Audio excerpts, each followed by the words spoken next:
What is going on, guys? My name is Chaotic and welcome back to another Grand Theft Auto 5 video here on my channel. Now in today's video, I'm going to be sharing 10 things with you guys that you may not know about the import and export update.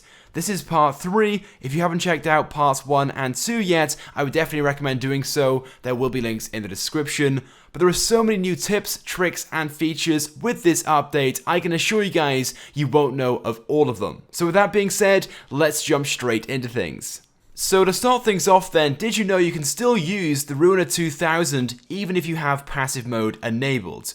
Of course, upon doing so, you won't have access to any of the weapons, such as the machine gun or the rocket launcher, but you can still jump and you can still use the parachute feature, which I think are the two best and most useful features on this vehicle, and I also find them as well to be the most fun. I know just saying it does make it seem rather obvious, but I'm pretty sure most of you guys weren't aware of this, that when passive mode is enabled, you can still use the vehicle and have access to the jump and the parachute feature. But moving on to a pretty cool trick involving the brand new rocket coil. This allows you to launch vehicles using the rocket engine on the back. So what you want to do is reverse up to any vehicle, the smaller the better, and simply enable the rocket boost. And upon doing so, it will launch and throw the vehicle backwards a fair distance. Like I said, it works with any vehicle, but the smaller the better, as they will be thrown a lot further. It's a pretty simple trick, I think it's kind of funny, and it can be done with pretty much anything in-game. It hasn't got to be a vehicle, it can be a prop or an object, or a person in fact. Up next, did you know you don't have to pay anything if you destroy someone else's special vehicle? Now usually with most personal vehicles, if they're insured, you have to pay the insurance cost if you destroy them, which can be upwards of $30,000 for the high-end supercars.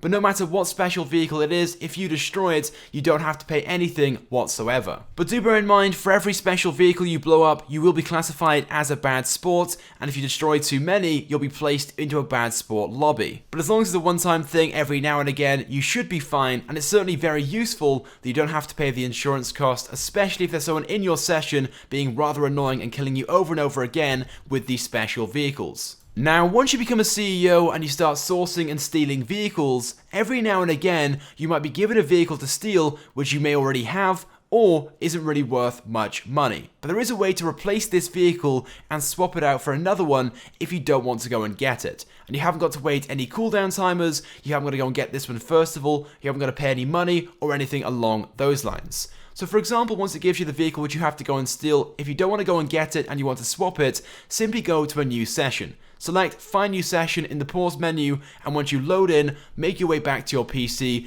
and you can source another vehicle straight away without waiting or spending any money to do so in the process. Now moving on to another very useful tip or trick which is definitely worth bearing in mind when stealing vehicles is to use a Cargobob. First of all, yes, you can use a Cargobob to go and steal the vehicles, which is very surprising. But second of all, the reason why it's so useful, because when using it, you won't put any damage on the vehicle whatsoever. And of course, it also means you can avoid a lot of those AIs that may be against you on the roads, which means you haven't got to spend quite so much money in repair costs when you get back to your warehouse. And don't forget, on those long distance retrieval jobs, it will speed up the process greatly and save you a lot of time. And something else also worth bearing in mind when stealing vehicles is that you can in fact use all of Lester's services, the most useful being the ability to lose your wanted level.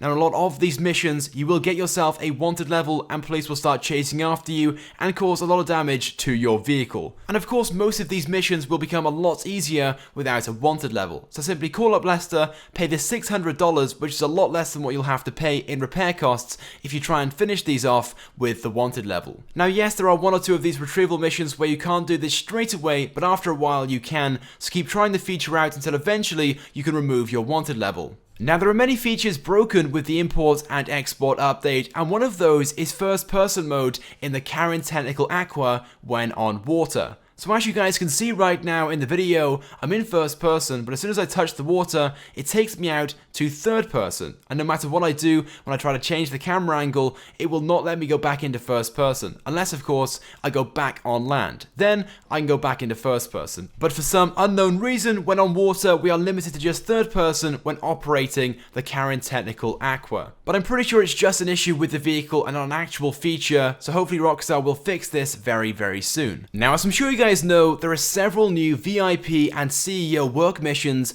available in the interactive menu under the Securo Serve option. One of these is named Transportation, which involves collecting a Wastelander from one location and driving it to a drop-off point somewhere else. But every time, this Wastelander will spawn in with a different vehicle on the back, and the vehicles that will be placed on the back are ones exclusive to story mode. Things like the Go-Go Ballista Monkey, the Space Docker, the Duco Death, and so on. Now unfortunately, there is no physical way of getting these vehicles off the back of the Wastelander and driving them around in free mode. They are stuck on the vehicle itself, which is a real shame, but it looks like Rockstar is trolling us with these vehicles as they aren't available online as of right now, and we as a community would like to see all of these vehicles be made available. But moving on to the 10th and final thing, which you may not know about the import and export update, that being there are two different versions of the ramp buggy. That's right, there are two different versions of the ramp buggy in the game files. One is named Dune 4 and the other is named Dune 5. But you can only purchase one of these. And the reason for that is because the second version is only obtainable when completing the special vehicle work assigned to the mission. So as I'm sure you guys know, all the new special vehicles have their very own special vehicle work missions, and the BF ramp buggy mission involves the second variant. And here's a picture right now of that vehicle. The difference being, this one has a spoiler and has armor, whereas the standard version, which you can purchase in-game, has neither of those. Again, I'm not really too sure why Rockstar hasn't made this version available, or at least given us the customization options at the custom shop, so we have the option to not only fit armor, but also put a spoiler on the back as well, as it does look pretty cool. Anyway, well there we go then guys, that's pretty much it then for this video. So those are 10 things which you may not know about the import and export update. But like I said, this is part 3.